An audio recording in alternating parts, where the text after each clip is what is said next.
Yo, it's your boy Toy Time King, and welcome back to another video, guys. Today's video is going to be covering PUPL 6, the two DPP games that have happened already. We got Drud versus Metalgross and byronthewellwell versus Heysup. So I'm going to be covering these replays.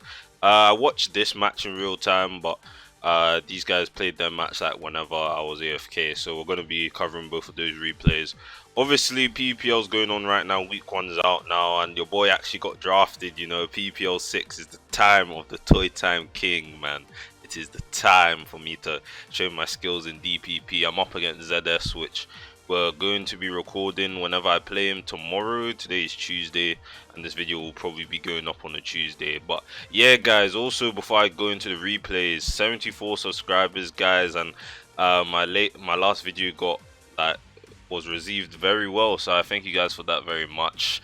Highly appreciate it. And also subscribe to the channel for more PU content. I'm going to be uploading a lot of PUPL videos now, and we're almost at 100 subscribers, guys. Only 26 left to go. I know you guys can do it. Please leave a like down below and subscribe. Highly appreciate it. But now let's get into the juicy bits of this video. We got Drud versus Metalgross here, DPP PU, my favorite old gen. So obviously we're going to be watching this, and like the game was good. But obviously I'm going to be covering in this video. So without further ado, let us begin. So he has Relicanth lead versus Perugly lead, and obviously this isn't too bad for Drud because he can either settle rocks or just click head smash or something, because Relicanth is pretty solid right now in the DPP metagame. If you're not like familiar with the new meta, like obviously we lost Poliwrath, which was probably Relicanth's like best answer and pretty much invalidated Relicanth. But now that Poliwrath is no longer in DPP PU, Relicanth kinda just goes ham, honestly. So yeah, it's a pretty solid mon in the meta game right now. So he U-turns here, which is the obvious play to go for. He does go for Ampharos, and Drud just easily just goes for head smash here. And as you can see, broken static now from Ampharos, and Relicanth has been neutered by the paralysis. And paralysis in Gen 4 is 75% reduction. They nerfed it to 50% in Gen 7 or Gen 6, I believe. But yeah, paralysis is dirty in the older gens. But he brings up Blossom, predicting an electric mood discharge, which is perfectly fine on his end. He can obviously just go for sleep powder here, I'm guessing. It's pretty Bellow's sleep powder is just really free in the meta game right now. Like the only ones that really want to be switching into sleep powder are like Lumberry mons, which aren't really that common anyway, or like Insomnia mons. The only viable one is Murkrow, so I mean, yeah, that's why Murkrow like gets a lot of usage, because it's just a free switch into Blossom most of the time, because sleep powder is just too free. So he goes for sleep powder, and obviously Ampharos is asleep here. And here, I don't know what Metalgross is going to do here, but you could probably just swap out into something that deals with Blossom, because at the end of the day it's somewhat passive. Like it'll go for like an energy ball or something, but it won't do too much. But Metalgross, he actually has Leech Seed on this, and he gets like the second turn Wake, which is pretty nice for Metalgross here. But he's obviously staying in, and Drud goes for a sleep powder again. But Leech Seed is chipping the Ampharos. He goes down to Xatu here to take an energy ball. Does not too much, but he U-turns on Xatu into Victory Bell, which obviously checks Blossom right here. And I'm wondering what his Victory Bell answer is, as he does go into Monferno, which is by no means a switching at all, especially if he went for a Sludge Bomb or something that would have probably OK'd Monferno, because Monferno is very frail. But he goes for the Sleep Powder. Again, Sleep is a very free move in DPP, honestly. I know Sleep Powder has dead accuracy, but it's still very spammable and splashable in this tier. So he has Lumberry Monferno, which is pretty cool. Probably uses it as a switch in for Blossom, which is pretty nice tech from Drud here. But he goes on to Mantine here against Monferno, and Mantine takes a good chunk. Like Mantine does not have the HP buff in Gen 4, obviously. Still has 65 base HP and a pretty average defense stat. So obviously Monferno is going to do a decent chunk with resisted hit. But here, this is just like a free ride-on switching apparently, but Drud goes for the U-turn here and gets in Blossom, which is pretty nice. He doubles out into Monferno, and he predicts Xatu coming in, which I don't know if Metalgross predicted that or whatever, but either way, Xatu has a good matchup against Monferno here, because Xatu outspeeds, obviously. So he goes on to Ampharos, which is its defense Spadef tank, and broken static yet again. But Synchronize, he's not running early bird. I think Synchronize is a bit more useful, but either way, Ampharos is static now. Yes, guys, electric types can be paralyzed in Generation 4. But he brings out Rhydon, which is pretty free right now, and that's like a free Stone Edge, to be honest. But he clicks Earthquake. Stone Edge would have been nice to 2-hit Blossom there, but he goes on to Victory Bell and takes nothing from Energy Ball, really. And he brings out Ampharos here, and he goes for Swords Dance. So Metalgross does reveal to be Swords Dance, and oh god, Swords Dance Victory Bell is something else, guys. Like, this thing all breaks like nothing. So Leaf Blade, instant kill on Ampharos here, which is to be expected. He goes down to Mischievous and he goes for Will-O-Wisp against Victory Bell, but he brings out Ampharos here, which is still asleep. But he goes down to Bellow as Ampharos is just burning sleep turns here.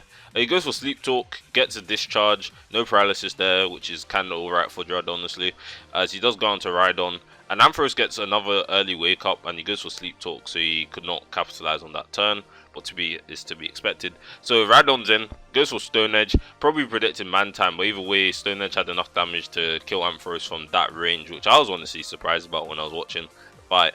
But he goes on to Victory Bell, which is free, but he sacks Relicanth here because he is not doing anything else with its paralysis. So Leaf Blade easily just disposes of Relicanth, and Metalgross's 2-mons is 1-mon up against Drud.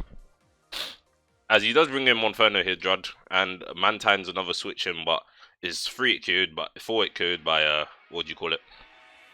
Flare Blitz. So he protects here as Drud goes for U-turn on Monferno, and he U-turns here, and he's bringing out Mischievous here, as he does go for Toxic. So when I saw this, I was like, this is Subtox Mantine, which is a very solid set right now for Mantine. So he goes for the Protect. Obviously you just get Leftovers Recovery as Mischievous reveals to be Thunderbolt. So here I'm thinking Metalgross is going to double out onto Saturn. Yeah, he doubles out into Victory Bell as Drud gets that with the Monferno. So he goes for Flare Blitz, and obviously Purugly's thick fat ability makes sure is not too killed by Flare Blitz, as he does go for the U-turn. So Metalgross has the momentum here as he's able to go into Mantine and get a lot more health back and stall out turns. So he goes for T-Bolt, brings in Rhydon, which is a pretty fair play from him, as he goes on to Blossom, and there's just a Rocks. Yeah, Rocks works here. And then he goes on to Xatu, which no magic bounce this gen, obviously, because no hidden abilities. But Energy Ball, I think Xatu is fine here. You don't really need it, but he gets a crit on the U-turn, which really matters here, as he's able to bring in Purugly, and that's like free U-turn. So here you can obviously just go on to Xatu again and miss Sleep Powder. Doesn't really matter though. But here he's able to Synthesis Drud, and he just goes for U-turn again. So he brings out Victory Bell here, and obviously doubles out. Confused to why Drud switched out against Blossom, because he might have set up, he's not special, so like you have nothing to fear about Sludge Bomb really. So I'm actually wondering why Drud swapped out here. But he goes for Sleep Powder. Obviously he probably did that because of that in the first place. But he brings out Xatu here, and yeah, the Mischievous is getting pretty chipped. So he's able to go to Will-O-Wisp, probably like predict a double on Rhydon or Victory Bell, and Drud has half his team down right now, and he brings out Monferno, which deals with Xatu. So now I think he can just easily go on to Mantine here, as Metalgross does. He gets more Leftovers Recovery by protecting.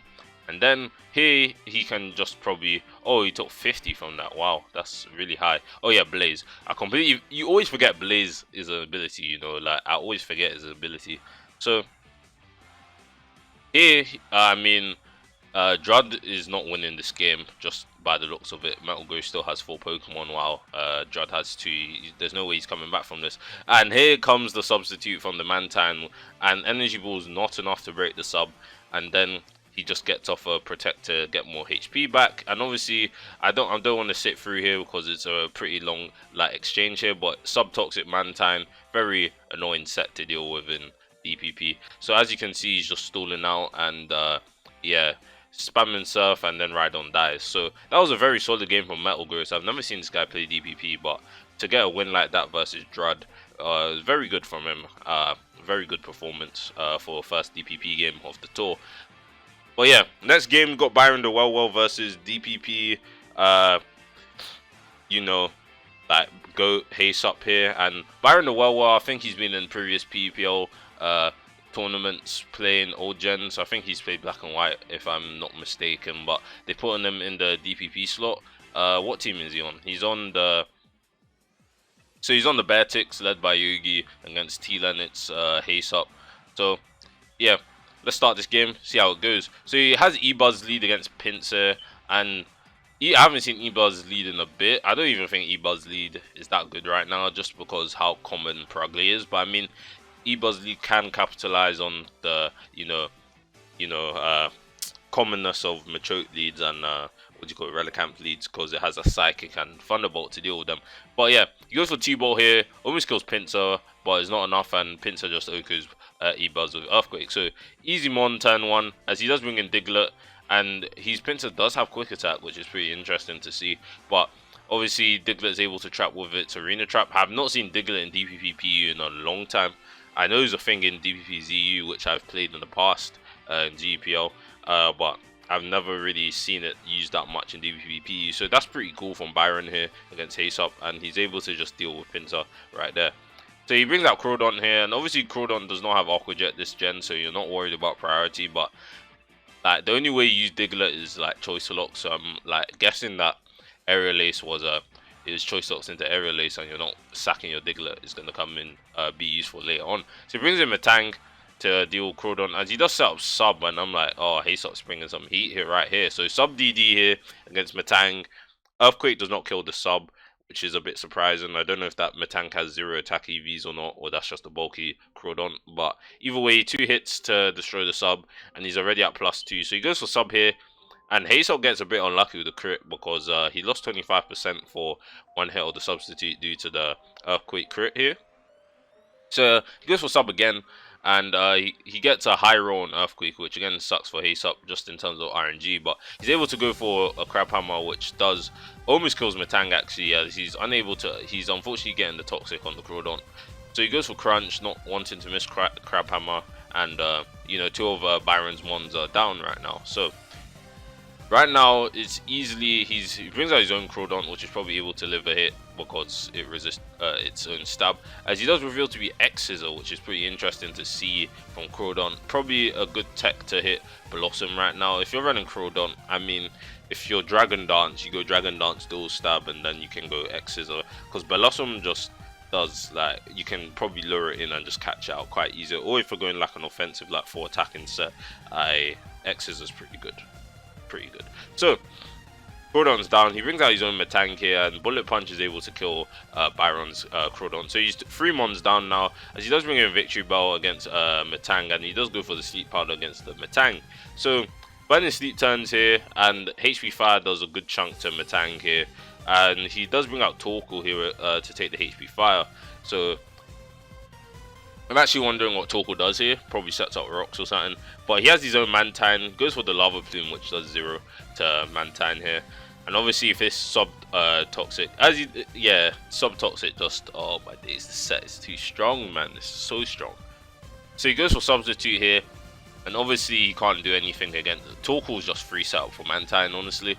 As he does, Heysup protects on the Torkoal, which doesn't really do anything to Mantine, can't do anything to Mantine. So you go for the Surf, which is a 2-hit kill on Torkoal, as it's probably Spadef Torkoal. And 2 Lava Plumes does not even break the sub, which is pretty solid. So he goes for the Protect to recover more health, but it doesn't matter if he does have a Water Resist to deal with Mantine. So he brings out Blossom, which is the Water Resist, as I just mentioned, but gets a crit. Doesn't really matter too much, because you're just going to Toxic next turn and just deal with Blossom accordingly. So Energy Ball is enough to break the sub now, and obviously Byron can just Protect or sub again, because Energy Ball will not break the sub in 1 hit. So yeah, man, this set is just too strong. So obviously you're stalling out Blossom here, and he brings on Torkoal here and Byron's subs again, and I'm just like, this thing is just so dangerous late game. Like, Mantine is S rank for a reason, all my days. So I think Torkoal's recovered enough health. Yeah, he's recovered enough health. Like, this is Spadef Torkoal, so it's not taking too much damage. So he surfs here, and Torkoal's now dead. So here Metang is still asleep. Brings out Blossom, which is obviously just gonna get stalled out here. I probably would have like Synthesis here, but it's not like, at the end of the day, you're still gonna lose as long as you're toxic. So Goes for Toxic again to probably just, I don't know, just click buttons at this point. It doesn't really matter what he does because Blossom will die here. So he goes for sub again. To no one's surprise, one hit to sub, and yeah, you just click surf now, honestly, against Blossom, and you get a free kill. So Mantine is behind the sub now. Metang is pretty much like low, and then he has Kingler here. So I mean, Kingler goes for double edge here. Doesn't hit too much, and he does go for the toxic against Kingler. So here I'm just like, you can probably just sack Victory Bell or something, but you go for the protector, still out more toxic turns. But Kingler is looking a bit dangerous here, especially if it's scarfed, because it deals with Victory Bell accordingly, and he does sack the Victory Bell here, which is fine. So Toxic damage is racking up against Kingler as he does bring out Diglett here, and he goes for the Earthquake, which does enough damage for Toxic to kill Kingler afterwards. So as you can see here, Heysup is gonna say GG because the game is done because Metang is low. Yeah. So he was Scarf Kingler here, as you can see. He mentioned Scarf Diglett. He would have not said that unless he was Scarf Kingler. So yeah, the first two DPP games in PUPL week 1 out of the 4, mine versus ZS and Specs versus General Annoyance. I'll cover those games as well. But yeah, I hope you guys enjoyed this video, and if you guys did, please leave a like down below. Subscribe to the channel for more PUPL content. I've made PUPL content for the past 3 years now on PUPL 4 and 5, although I did stop like early on in PUPL 5 because I was having a burnout of Pokemon. But this time I'm ready to be, you know, making lots of content for PUPL 6. I'm pretty excited about this tour, especially the fact that I finally got drafted, so I'm really happy about that. I'm ready to, you know, show my skill in my own main tier, because before I've had to, it's not even like I've had zero team tours. I've been in ZPL, I've been in NFEPL, UKPL, DPL, which probably did not go well because I went like 0-4. We don't speak about that. SMPU and the latter part of the generation just did not go well for me. But I've had good showings in ZPL 5-1, and then in FEPL, which went 3-5 unfortunately. But I went negative there, but it wasn't that bad. But ZPL is probably my best tour to date. Can't wait for that to come around. I play DPP ZU in ZPL, and I'm playing DPP PU in PUPL, and hopefully I can have a similar showing PUPL. But either way, guys, thank you guys for watching very much, and I'll see you guys in the next one. Peace.